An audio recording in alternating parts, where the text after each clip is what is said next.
Hi, this is Aaron Soigling, Extension Field Crop Specialist in Southwest Iowa. Today we're going to talk a little bit about rye cover crops. This is a field that was seeded late last year, November 20th in 2014. Today is April 21st, and we're going to look at some crop growth. Oftentimes I get questions from cattle producers on what can I do or how can I utilize my rye cover crop. Isn't that right, Chris? My name's Chris Clark. I'm the beef specialist, housed here with Aaron at the Armstrong Research Farm in Lewis, and I work for Iowa State University Extension and Outreach, cover the southwest part of the state. And we do get a lot of questions about cover crops. It's a very hot topic in the last couple years, and I think there are a lot of benefits in terms of protecting the soil. And as a cow guy, I also want to try to see if we can utilize the cover crop for forage and for feed. So Aaron, what are some agronomic considerations when we're thinking about doing the cover crop thing? Yeah, obviously, Chris, this is a field that was soybeans last year. So we drilled rye in this, and you can see we've got a nice stand of rye. I will tell you this was a pretty high seeding rate. We got on anywhere from 1.5 bushels to 2 bushels of rye. We know our herbicide, it was strictly a Roundup application, so we didn't have a challenge with some carryover issues, and that's something producers really need to look at before they invest in a cover crop. So we use specifically rye grain that was drilled in the fall, and so that's probably one of the big things that you want to look at. And oftentimes we talk about growth, and so this was late for us in terms of what we did. Chris went ahead and dug up some that you can see there, and he'll kind of get a measurement on that today. We've got 6 or 7 inches of growth here in this area. We've got a little taller growth in some areas than others. We had probably 9 or 10 inches high plant material in a different location a few minutes ago. So when you look at, this is an optimum time for grazing. If cattle producers are looking to graze, the challenge that you have is if you're integrating that into a cropping system is, most of you know, we would want to be planting corn. So this field is intended to be planted to corn. So therein lies one of the challenges. You kind of have to have a little trade-off in your beef operation, and Chris can kind of allude to maybe some things that you want to look at this time of year for a beef system. So like Aaron said, one of the challenges here is when I look at this, I'm starting to see enough growth where I would feel comfortable grazing, and I feel like we can get some utilization as a feed.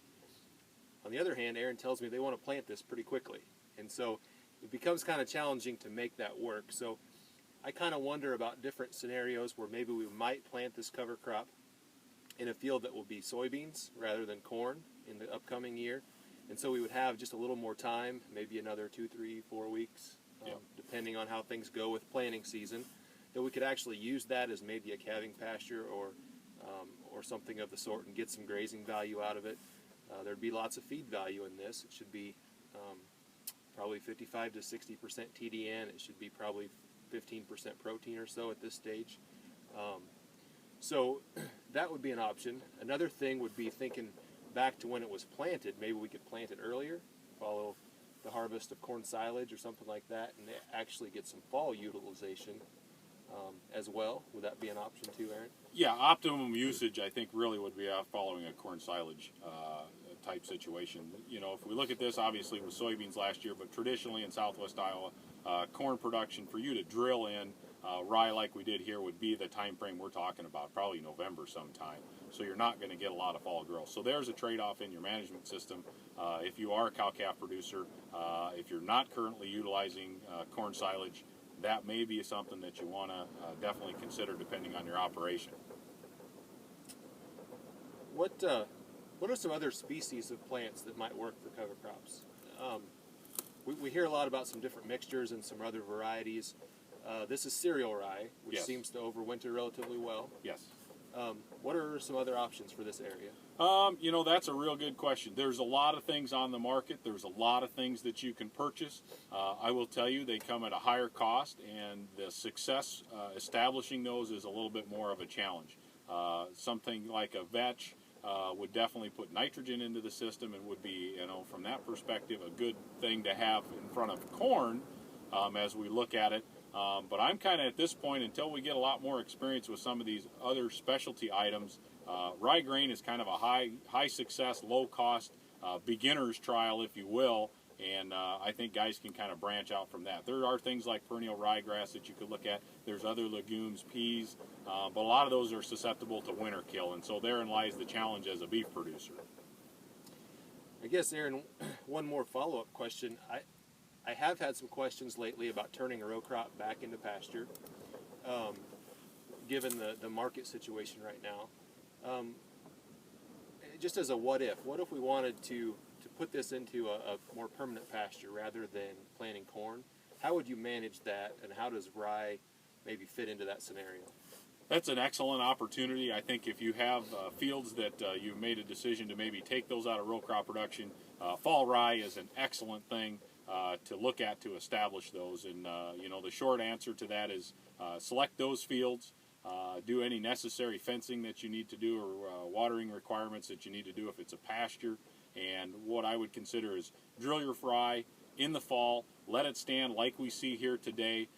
Then I would encourage you, probably you could graze it as much as you wanted to as the year allows, and then I would go in, kill this off with a herbicide like glyphosate or generic Roundup, and kill it, and then go ahead and interseed whatever species you want in your pasture. And the reason I'm going to kill this off is you do not want this to probably go and head out. And the reason is because it's going to give you competition against your susceptible species that you've just spent a lot of money on trying to establish. So we don't want to crowd those out from sunshine and nutrients, but it gives you a great tool to hold the soil, especially here in southwest Iowa, where we're susceptible to heavy rains in the spring.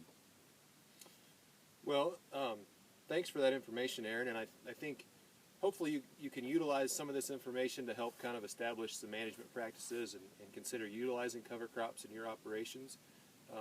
Like I said, it's a hot topic lately. We've been talking a lot about the soil benefits and erosion control and things like that. And like I said, as a beef specialist, I kind of look for ways to maybe get some other uses out of this crop too, rather than to just spray it and kill it.